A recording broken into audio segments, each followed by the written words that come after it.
So from yesterday's unboxing, it's confirmed that this colorway is closest to the Dave 2D Teal. Obviously, I should have thought of that myself, but you guys nailed it on the head with that one. Hey guys, what's up? It's Karl here, back with another episode and comparing the brand new OnePlus Nord, and we're facing it off against an iPhone. And the reason why I chose the iPhone 11, I initially was gonna do it against the iPhone SE, the second version for around that $500 price point, but when I started that comparison, I couldn't get over how tiny this display was. It just feels like a device from 5-6 years ago, and the comparison didn't really seem fair, so that's why I'm tossing that aside, comparing it against the iPhone 11. And I know these come in at very different price points. The OnePlus Nord, under $500, and in yesterday's keynote, they announced a special variant only available in India. It only does come with 6 gigs of RAM, 64 gigs of storage, but that value, $350, that's half the price of an iPhone 11, which starts at $700. But I get that people love their iPhones, you have to pay a bit more for that Apple tax, but here is the comparison of two devices that I think a lot of people will be looking at, the OnePlus Nord against the iPhone 11.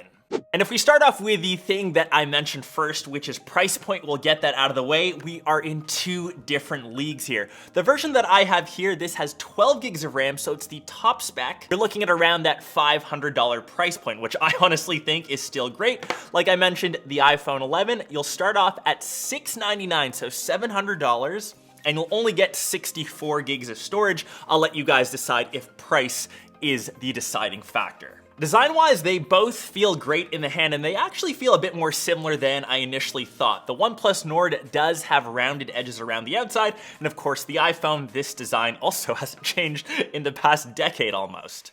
Funnily enough, the colorways on the back of the devices are kind of matching. The blue marble over on the Nord is their flagship or their promo colorway. The iPhone offers a few more colorways. This is personally my favorite of the bunch for the 11.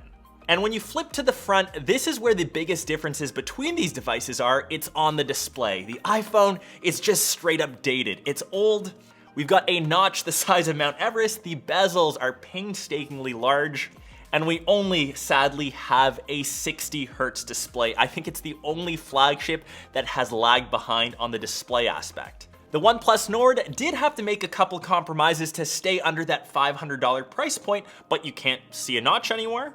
That's because we've got an in-display fingerprint sensor, and the whole display literally goes edge to edge. And the extra bonus, they've still got a 90 hertz refresh rate. That's the same as the OnePlus 8 that we saw from last year. And once you go the minimum of 90, going back to a 60, it's just a no-go. I think a 90 hertz display has to be the bare minimum in 2020. Of course, we should expect to see that from Apple come this September with the iPhone 12. And internally, I know this is a bit harder to compare, but if you're looking at this solely for the specs, the iPhone 11, A13 Bionic chip with 4 gigs of RAM. And if you can do your math correctly, I know I struggle sometimes, the OnePlus Nord has triple the amount of RAM at 12 gigs. So that's a huge difference. Mind you, we're running 2 different operating systems. Of course, iOS is very optimized.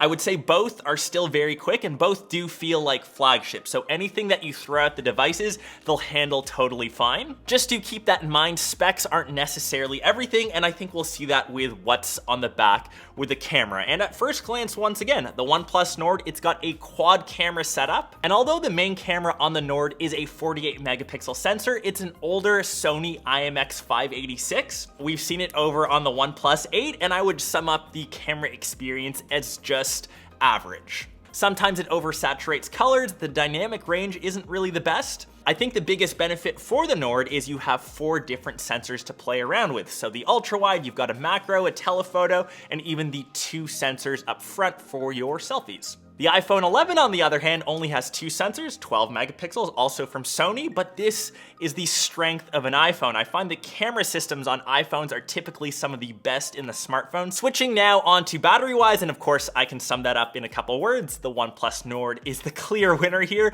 It also has the benefit of Warp Charge 30T. We saw that last year from the OnePlus 8 plus the 8 Pro.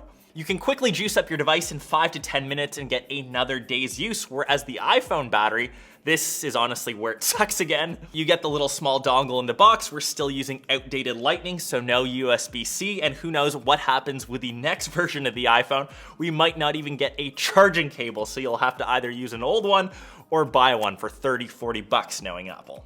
And that is a straight up sham slash shame. So yeah, I think that's kind of these devices summed up in this video, but I did want to chat about wireless earbud options. As you know, OnePlus also came out with their own earbuds. Of course, these are called the OnePlus Buds, and these retail for around 100 bucks. So once again, bringing some huge value. And when you compare that to the price of, say, AirPods, which are around $200, that's again double the price. These honestly don't sound too bad. I wouldn't say they sound better than, say, AirPod Pros, but against the OG AirPods, I think the OnePlus Buds give them a huge run for the money. They don't have active noise canceling. Maybe they don't look as sleek or as good, but once again, you're saving $100 extra on a pair of headphones. You know, bass is half decent. They don't sound tinny. I think OnePlus will also sell a ton of these headphones, but let me know your guys' thoughts down below in the comments. Are you looking to save money? I know 2020 right now, it's a bit tougher. I think people will really be focused on value, or are you still Team iPhone, Team iOS? I know it's hard to get out of the ecosystem, but let me know which device you would pick, and hope you guys enjoyed this comparison. I'll answer any other questions you have down below in the comments, and let me know if there's any other device you want to see the OnePlus Nord compared to. We'll catch the rest of you guys then. Peace!